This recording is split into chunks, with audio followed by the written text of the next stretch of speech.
Bienvenidos de nuevo. Hoy vamos a intentar familiarizarnos con el trabajo del copista y con los errores más frecuentes que cometía. Así será más sencillo identificarlos y facilitará la tarea de la crítica textual de rehacer el texto más original. En nuestros días, en los que es tan fácil poseer una Biblia, pensemos en el número de Biblias que pueda haber en una casa o que pueda acumular una misma persona, y en los que el ordenador e Internet ponen a nuestra disposición todo tipo de información y de materiales, nos es difícil imaginar el trabajo que conllevaba, antes de la creación de la imprenta, a mediados del siglo XV, producir una Biblia. En efecto, desde que empiezan a transmitirse los primeros libros del Antiguo Testamento en hebreo en forma de rollos, varios siglos antes de Cristo, hasta las grandes Biblias latinas anteriores a la imprenta, pasando por los magníficos códices griegos del siglo IV después de Cristo, la supervivencia del texto bíblico ha pasado por el árido y penoso trabajo de los copistas. Si nos fijamos en los manuscritos bíblicos que han llegado hasta nosotros, podemos imaginar las horas, días, semanas y meses que un copista podía pasar para copiar un libro, un conjunto de libros o toda una Biblia. Resulta normal que un trabajo como este conllevara errores que se introducían irremediablemente en la tradición textual, para ser posteriormente copiados y reproducidos durante siglos. La tipología de los errores estaba en función de las capacidades del copista, de las condiciones en las que trabajaba, así como del material que tenía delante. Por lo que respecta a las capacidades, no es lo mismo el trabajo que desarrollaba un copista profesional que el de un fiel que realizaba una copia personal de un libro. Sabemos que el trabajo que llevan a cabo los masoretas a partir del siglo VI después de Cristo para conservar la Biblia hebrea íntegra es verdaderamente excepcional. De ello dan testimonio los colofones finales de los libros o masora finalis, donde se señala el número de consonantes, de palabras, versos, capítulos o secciones de un libro o conjunto de libros. Este colofón obligaba al copista a una contabilidad de su propio trabajo que no terminaba hasta que no coincidiera con la indicada en la masora finalis. Un trabajo profesional se realizaba también en los grandes scriptoria cristianos a partir del siglo IV después de Cristo, responsables de la producción de los magníficos códices de los siglos IV y V, sinaíticos, vaticanos, alexandrinos, etc., o en los monasterios donde algunos monjes pasaban varias horas al día dedicados únicamente a copiar manuscritos bíblicos o de otro tipo. Sin embargo, no todo el trabajo de transmisión de la Biblia ha sido realizado por escuelas de copistas profesionales. Al contrario, los libros del Nuevo Testamento empiezan a circular por las orillas del Mediterráneo por medio de copias que podemos denominar caseras, realizadas en las comunidades de origen para servir a los misioneros y a la vida litúrgica de las nuevas comunidades. Un ejemplo claro son las cartas de San Pablo, que empiezan a circular muy pronto en copias por recomendación del mismo apóstol. Cuando esta carta se haya leído entre vosotros, hacedla leer también en la iglesia de los laodicenses, y vosotros, por vuestra parte, leed la carta que viene de la Odisea, como leemos en Colosenses 4:16. Parece de sentido común pensar que en las condiciones en las que vivían los cristianos en los primeros decenios de su expansión, las copias de las cartas o libros que empezaban a considerarse canónicos no se encargaran a scriptoria profesionales, que además eran paganos. Por lo que respecta a las condiciones de trabajo, hay que distinguir entre las copias que se realizan al dictado, es decir, escuchando a una segunda persona que lee el manuscrito de partida, y aquellas que realiza el mismo copista leyendo el manuscrito original. La tipología de errores que nacen de una y otra modalidad es diferente. Errores de oído, errores de vista.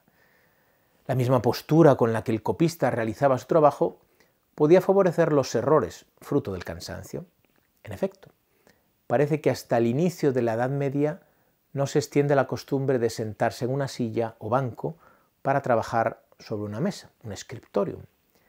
Hasta entonces el copista se sentaba en el suelo o sobre una base de madera y sostenía los manuscritos sobre sus rodillas, una postura que debía ser harto incómoda para un trabajo prolongado. El mismo hecho de tener que introducir sistemáticamente la pluma o cálamo en el tintero para poder escribir dificultaría la atención que el copista debía mantener sobre la línea del manuscrito que estaba copiando. De este modo, son frecuentes los errores motivados por el hecho de que la vista del escriba, al volver sobre el manuscrito, se posa sobre una línea equivocada. A esto se unen unas condiciones de iluminación del trabajo que no eran ni mucho menos las actuales y que debían ser fuente de errores. Por lo que respecta al material que tenía delante el escriba, habría que distinguir entre los diferentes tipos de soporte y de escritura. En los manuscritos de papiro era más fácil que la tinta se corriera, dado que estaban hechos de la unión de muchas tiras finas de la planta papirácea. El pergamino permitía, sin embargo, tener hojas enteras sin junturas, aunque como contrapartida presentaba de vez en cuando zonas en las que era difícil escribir, pues correspondía a durezas o protuberancias de la piel del animal. Por otro lado, no era lo mismo copiar de un manuscrito en scriptio continua que de uno en el que las palabras estaban separadas. Evidentemente, el primero podía favorecer una división errada de palabras. Los estilos de escritura, cambiantes en el tiempo, también son determinantes para identificar errores. El griego puede escribirse con mayúsculas, manuscritos unciales, o con minúsculas, manuscritos minúsculos o cursivos. Ciertas confusiones entre letras solo se entienden si se está copiando de un manuscrito uncial. Por ejemplo, la omicron mayúscula se confunde con facilidad con la z mayúscula. Al contrario, hay errores que solo se entienden a partir de la escritura minúscula que separa palabras. Por su parte, el hebreo ha conocido diferentes estilos de escritura, desde el paleohebreo hasta la escritura cuadrada de los manuscritos masoréticos. En algunos manuscritos de Qumrán, por ejemplo, las letras yod y vav se confunden, algo impensable en la escritura medieval. Otro factor que era fuente continua de equívocos eran las anotaciones marginales que se encontraban en el manuscrito que se iba a copiar. A veces eran correcciones que un copista anterior había hecho para subsanar un error, de modo que el nuevo copista debía introducirlas en el cuerpo del nuevo manuscrito. En otros casos eran simples glosas, comentarios o marcas de divisiones que no debían ser introducidas en el texto, lo cual no siempre se entendía. A continuación describiremos la tipología de cambios introducidos por los copistas, ilustrándola con ejemplos del Antiguo Testamento hebreo y del Nuevo Testamento griego. Dividiremos esta tipología en dos grupos, dependiendo de si los cambios que se introducen son involuntarios, y por ello los llamaremos errores, o si nacen de forma consciente, y por ello los llamaremos cambios deliberados. Comencemos con los errores. Concretamente, hoy estudiaremos los relacionados con la vista. La corrección de la vista a través del uso de lentes no aparece hasta el siglo XIV. Hoy en día se ha generalizado de tal modo el uso de las gafas o lentillas, o incluso una operación quirúrgica para corregir la vista, que nos cuesta imaginarnos las dificultades que algunos copistas podían tener a la hora de distinguir con claridad algunas palabras o letras. Podemos imaginarnos que aquellos que sufrían de astigmatismo no eran empleados en las tareas de copista, privilegiando en su lugar a los miopes o aquellos con una vista buena.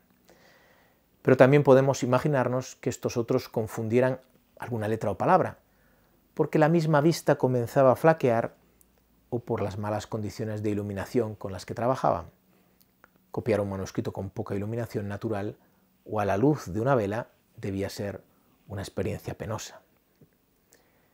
Pasemos a la confusión de letras. Pero además, la escritura bíblica de los manuscritos favorecía la confusión de algunas letras muy parecidas gráficamente entre sí. En hebreo, las consonantes Dalet y Resh son muy parecidas en cualquiera de las diferentes formas de escritura.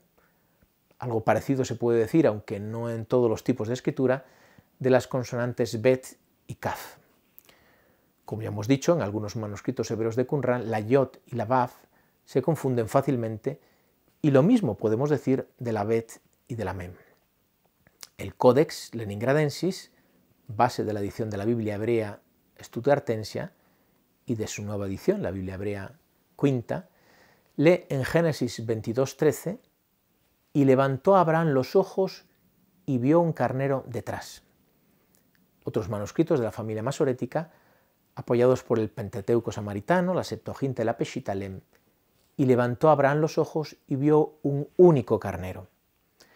Probablemente la mejor lectura es esta última, que lee Ejat, uno, un único carnero.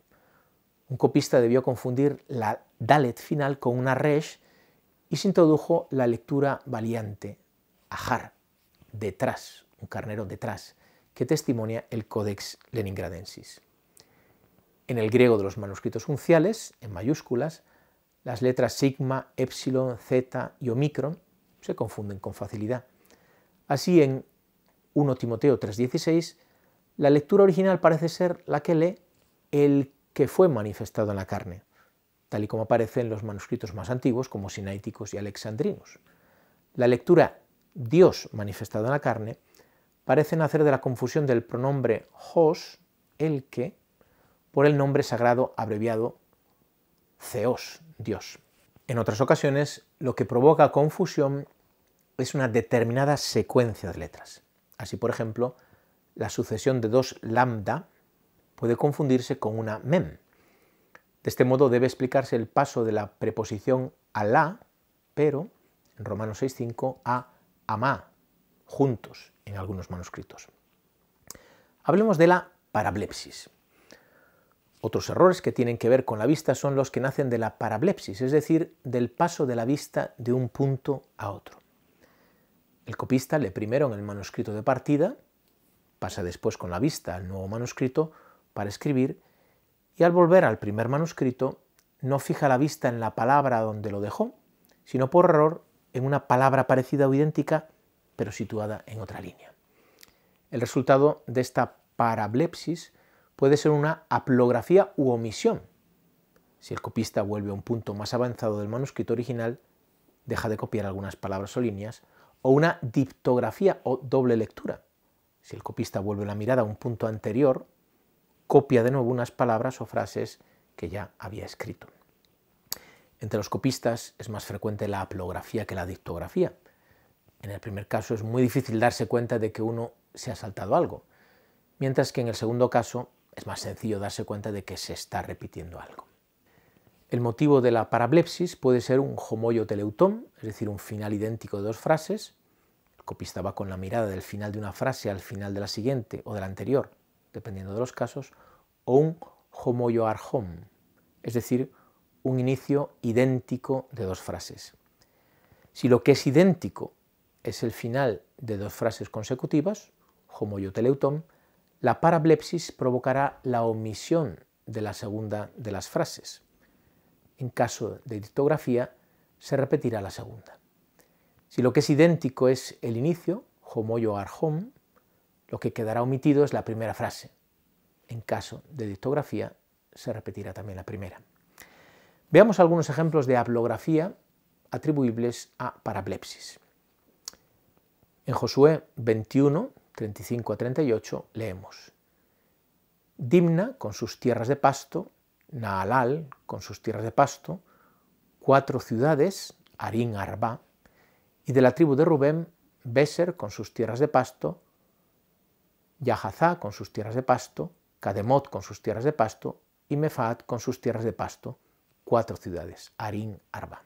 Y de la tribu de Gad, así sigue. En algunos manuscritos de la familia masorética faltan los versículos 36 y 37. Parece evidente que un copista pasó con la vista de la primera expresión 4 ciudades a la segunda, idéntica, omitiendo el texto intermedio. El resultado es una haplografía, es decir, una omisión. El origen es una parablepsis motivada por un homoioteleuton. En Lucas 14, 26 a 27 leemos: Si alguno viene a mí y no aborrece a su padre y madre, a su mujer e hijos, a sus hermanos y hermanas y aun hasta su propia vida, no puede ser mi discípulo. Dinatai einai mu macetes. El que no carga su cruz y viene en pos de mí, no puede ser mi discípulo. De nuevo, u dinataya inai mu macetes. El versículo 27 falta en varios manuscritos, incluido un uncial y algunas versiones antiguas. Con toda probabilidad, un copista saltó con la vista de la primera aparición de no puede ser mi discípulo a la segunda y omitió por error el versículo 27. También en este caso tenemos una haplografía, omisión, cuyo origen es una parablepsis, el paso de la vista de un punto a otro, motivada por un homoio teleutón, un mismo final. En el Codex Vaticanus, en Mateo 26:57, encontramos una diptografía, una frase que se repite 2 veces, que puede ser atribuida a una parablepsis. Entonces todos los discípulos le abandonaron y huyeron, y los que prendieron a Jesús huyeron, y los que prendieron a Jesús le llevaron ante el sumo sacerdote Caifás.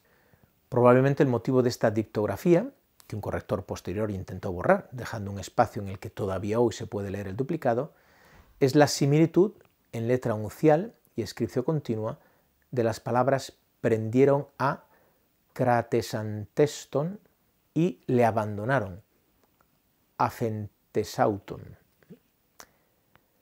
No todas las diptografías se pueden atribuir a una parablepsis.